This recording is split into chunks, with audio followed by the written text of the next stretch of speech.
He slapped her so suddenly that the entire diner froze, forks suspended midair, coffee cups trembling in shaking hands.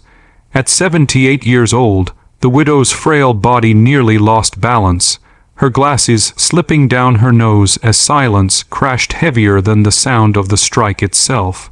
No one knew her name, no one knew her story, and the man who raised his hand had no idea that in a few short hours his life, and his understanding of strength, would change forever. Before the story unfolds, if you believe in kindness, second chances, and standing up for those who cannot defend themselves, take a moment to like this video, share it with someone who needs hope, comment your thoughts, and subscribe to the channel. Your support helps stories like this reach hearts that still believe humanity matters. The widow's name was Eleanor, though almost no one called her that anymore. She was known only as the quiet old woman who came to the same roadside diner every Tuesday morning, always sitting by the window, always ordering the cheapest meal on the menu. Her hands trembled not just from age, but from years of carrying grief too heavy for one lifetime. Her husband had passed away nearly a decade earlier, leaving behind a silence in her home that no radio or television could fill. Her son was rarely mentioned. People assumed he was gone too. Eleanor never corrected them. That morning, Eleanor had saved for weeks just to afford breakfast outside. She wore her best coat, though the lining was thin and worn, and clutched her purse as if it held her entire world. The diner smelled of grease and fresh coffee, a comforting scent that reminded her of earlier years when laughter still lived easily in her chest. She sat down slowly, careful not to draw attention, hoping for a peaceful meal and maybe a smile from the waitress who sometimes reminded her of her younger self. But peace does not always visit those who deserve it most. The man who would change everything was loud, impatient, and drunk on his own sense of power. He mocked the staff, complained about the service, and when Eleanor accidentally brushed his table while passing, something dark ignited inside him. To him, she was small, weak, invisible, and in his twisted mind, invisible people were easy targets. His words came first, sharp, cruel, and humiliating, followed by the slap that echoed through the diner like a gunshot. Eleanor did not scream. She did not cry out. She simply stood there, stunned, her eyes filling not with anger, but with a familiar sorrow she thought she had buried years ago, the sorrow of being powerless. No one moved. Fear has a way of gluing people to their seats.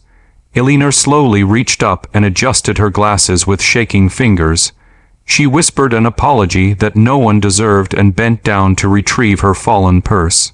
In that moment, she looked impossibly small, like the world had been shrinking her for decades, folding her into a corner no one bothered to notice. What the bully did not know was that Eleanor had raised a son alone after her husband died young. A boy who watched her work 2 jobs, skip meals, and still smile at night, so he would never feel the weight of poverty. A boy who learned early that strength was not about fists, but about restraint.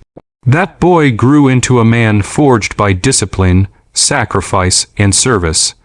A man trained to protect those who could not protect themselves. Her son was a Navy SEAL. Miles away, that son, now fully grown, hardened by war yet still guided by the values his mother taught him, was driving toward town. He had come home quietly, planning to surprise her after months overseas. He had imagined her smile when she opened the door, imagined the relief of seeing her safe. What he never imagined was walking into a diner to find her dignity shattered on the floor. When he entered, he felt it instantly, the tension, the unnatural stillness, and then he saw her, standing near the counter, her hand trembling against her cheek, her eyes filled with shame she did not deserve. Something inside him went completely still. Years of combat training had taught him control, but years of love taught him purpose. He did not rush. He did not shout. He simply stepped between his mother and the man who had hurt her, his presence alone enough to make the air feel heavier. The bully laughed at first, unaware that the calm before him was not fear, but discipline refined through survival. The diner staff called the police. The bully continued boasting, still blind to the consequences closing in. Eleanor watched her son with a mix of pride and fear, afraid that violence would follow her pain once again. But he never raised his hand. He never needed to. When authorities arrived and the truth surfaced, witnesses speaking up, cameras revealing everything, the bully's bravado collapsed. Handcuffs replaced arrogance. The diner exhaled, but the real transformation happened after.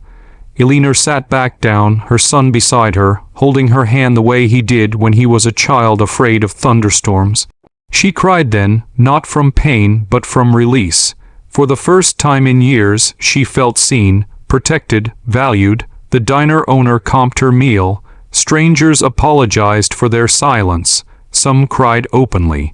Others promised to do better next time. The bully was removed, but his absence left behind something unexpected. A reminder that courage is contagious. Before the story ends, please pause for a moment and comment below.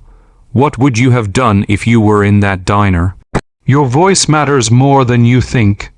Eleanor finished her breakfast slowly, savoring not the food, but the warmth of dignity restored. She left the diner with her son, sunlight catching her silver hair, her steps steadier than when she arrived. That day did not erase her years of struggle, but it reminded her, and everyone who witnessed it, that kindness still has defenders. And if this story touched your heart, if it made you feel something real, please like, comment, share, and subscribe. Your engagement tells the world that stories of compassion, justice, and quiet strength still deserve to be told. Because sometimes the strongest warriors don't wear uniforms. Sometimes they are 78-year-old widows who raised heroes without ever calling themselves one.